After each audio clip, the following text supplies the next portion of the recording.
저희가 1월 한 달 창세기 1장부터 15장까지 말씀을 나눕니다. 특별히 오늘 창세기 2장은 하나님께서 세상을 창조하시고 인간을 창조하시는 이야기를 성경에서 다루고 있습니다. 이제 제가 성경 공부할 때 말씀드려서 아마 웬만한 분은 다 아시겠지만 성경에는 남자와 여자를 창조하시는 장면이 두 번 나옵니다. 1장 1절부터 2장 3절까지가 첫 번째 창조에 관한 이야기이고 2장 4절부터 마지막 25절까지가 두 번째 이 창조를 강조하면서 쓰고 있는 장면입니다. 그래서 여러분 1장 1절부터 2장 3절까지 말씀을 보면 하나님께서 천지를 창조하실 때 1장 1절에 태초에 하나님이 천지를 창조하시느니라 이렇게 시작하면서 하나님께서 첫째 날, 둘째 날, 셋째 날, 넷째 날, 다섯째 날, 여섯째 날 하나님께서 창조하신 모든 것들을 다 순서대로 기록하고 일곱째 날 쉬셨다 이렇게 돼 있고요. 그리고는 오늘 저희가 읽은 2장 말씀에는 4절부터 이렇게 시작합니다. 하늘과 땅을 창조하실 때 일은 이러하니라.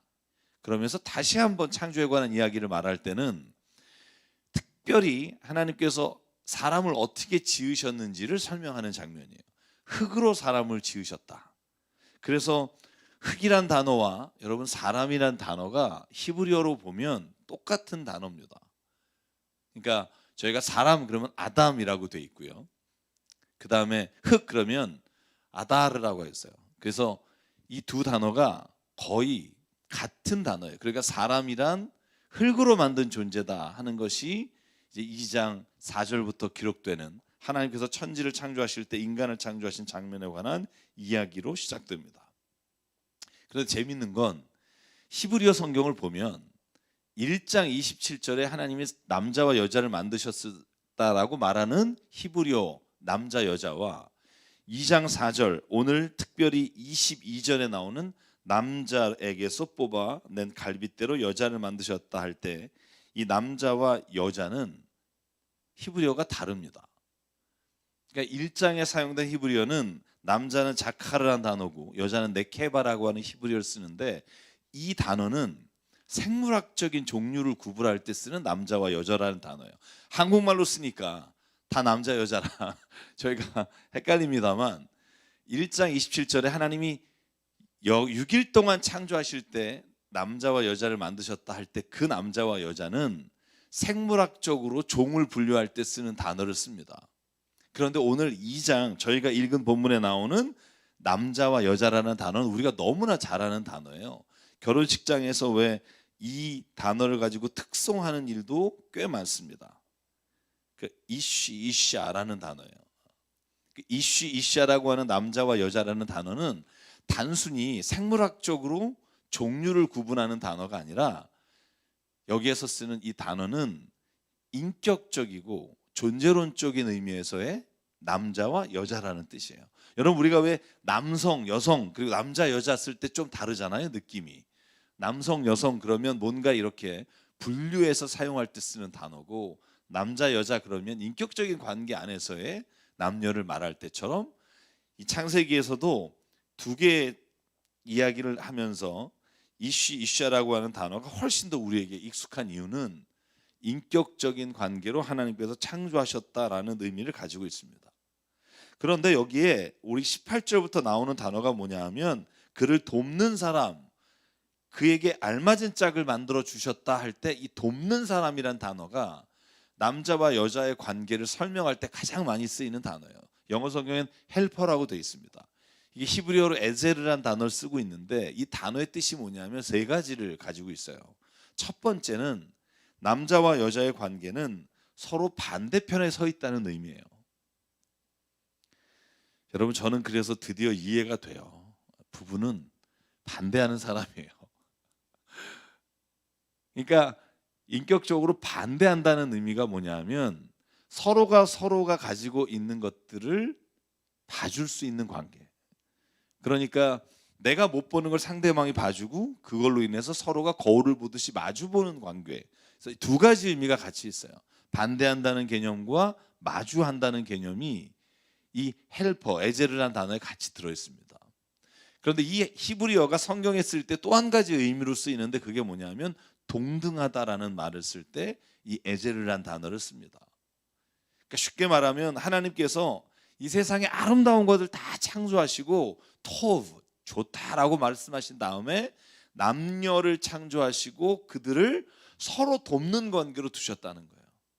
그럴 뿐만 아니라 서로 마주보며 때로는 반대하지만 동등한 인격체로 창조하셨다는 게 성경이 가지고 있는 남녀에 관한 기록입니다. 산 여러분, 결혼하고 나서 이런 생각 많이 하시죠? 어쩜 이렇게 다를까? 그죠? 근데 그건 부부만이 아닙니다. 부부가 가까이 이 곁에 있기 때문에 드러날 뿐이지 모든 사람이 그래요. 여러분, 창세기 오늘 2장에 나오는 관계에 관한 문제는 남녀의 문제라고 우리가 생각하고 부부의 문제라고만 생각하지만 사실 보실래요? 창세기 2장에 사람이라고는 둘밖에 없었어요. 그러니까 이건 부부관계만을 말하는 것만이 아니라 인간의 모든 관계 안에서 나타나는 특징이 뭐냐 하면 이와 같다는 거예요. 서로가 서로를 이해하기 어렵고요. 서로가 인격적으로 동등하기 때문에 서로가 서로를 반대하게 되고 이것이 인간이 가지고 있는 관계성에 있어서의 가장 큰 관점에서 좋은 점이기도 하고 힘든 점이기도 하다는 거예요. 산 여러분, 그런데 오늘 저희가 본문의 주제로 삼은 것처럼 25절에 보면 이렇게 돼 있어요.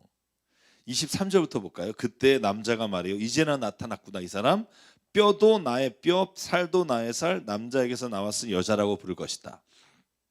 그렇게 정말 칭찬을 하고 25절 남자와 그 아내가 둘 다 벌거벗고 있었으나 부끄러워하지 않았다.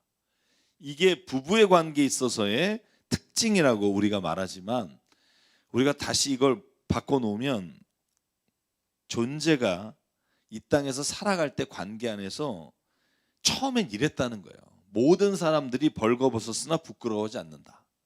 근데 여러분, 이 벌거벗다라는 단어가 생물학적으로 보면 우리가 옷을 벗는다, 우리가 드러나는 부분이지만 여러분 심리학적으로 보면 벗는다는 의미가 뭐냐 하면 모든 것을 다 속마음과 부족함과 연약함을 다 드러내도 서로 부끄러운 게 없었던 관계가 인간의 관계였다는 거예요.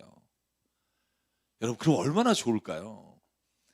내가 부족함과 모든 안에 있는 마음들 다 말했는데도 그것이 정죄하거나 다른 사람의 손가락질하는 일이 되는 게 아니라 서로가 더 감싸주고 서로가 부끄러워하지 않고 서로가 그렇게 말했음에도 불구하고 그 사람을 위해서 서로가 다 헌신적으로 돌봐준다면 여러분 그 관계처럼 세상에서 좋은 관계가 없을 거라고요.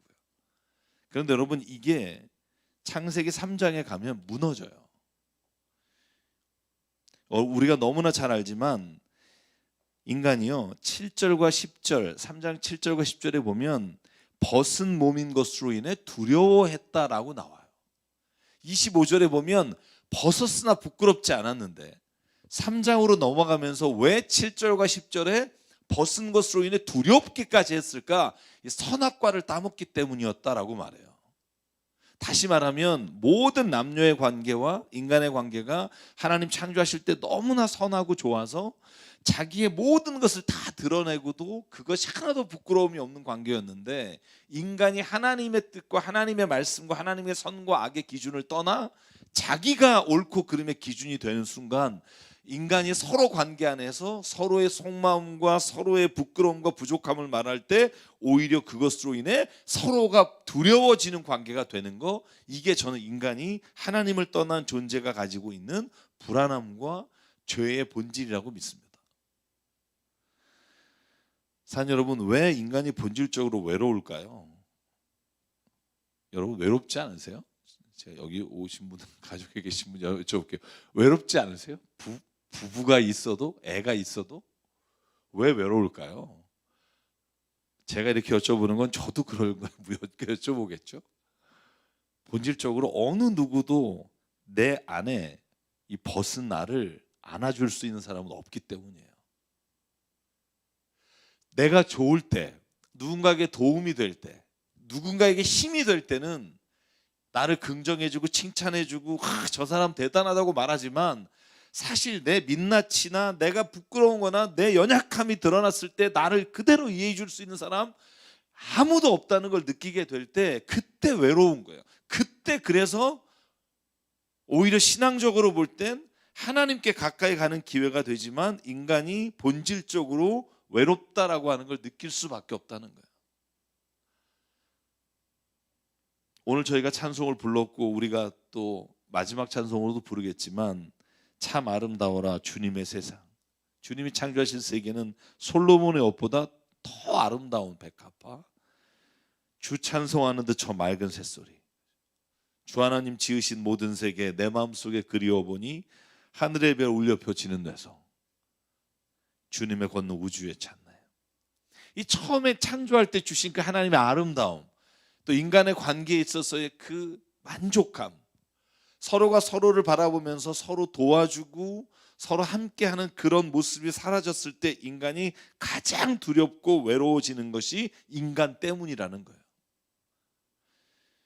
여러분, 어렸을 때 저는 귀신이 무서웠어요. 어렸을 때 저희 동네에 귀신 얘기가 워낙 많은 산동네였기 때문에 몽당 귀신, 처녀 귀신, 뭐 무슨 일이 있으면 무조건 너 데려간다, 집에 빨리 들어와라. 그래서 어렸을 때는 길거리 걸어가다 저희 집이 종점에서 산에 저희 집에 올라오려면 개천을 지나가야 되는데 거기 다리가 하나 있었어요.